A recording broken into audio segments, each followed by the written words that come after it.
Bin Laden was linked to the attacks on 2 American embassies in Africa almost 13 years ago. This was the scene at the U.S. Embassy in Nairobi, Kenya in August 1998.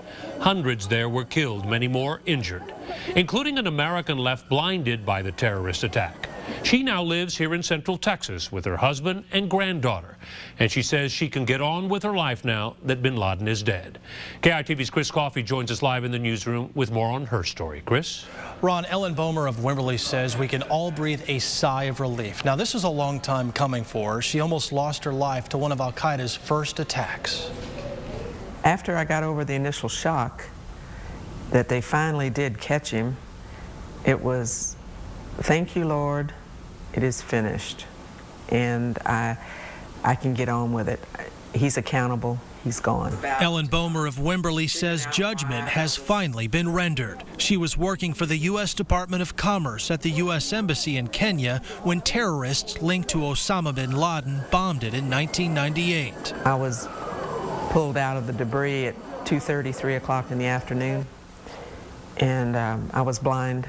And I have been that way since. More than 30 surgeries later, she's living peacefully with her husband and their granddaughter in Central Texas. Ellen and her husband moved here to Wimberley in 2004. And while she hasn't seen its hill country beauty with her own eyes the whole time she's lived here, she has seen it once, back in 1997, when they scouted out the location. Bomer says she had a spiritual experience immediately after the embassy attack. She wrote a book that recounts the bombing and her recovery. It talks about going to the blind school and learning how to be blind in a sighted world. And she says what the U.S. Special Forces did to bin Laden was just and right. For me, that makes it okay. I'm still here. I'm blind, but I'm still here. I don't have to worry. Osama bin Laden is gone from my life. I won't ever hear from him again. Bomer says had bin Laden been captured alive and brought to the U.S., a trial here would have brought up the pain all over again for many people.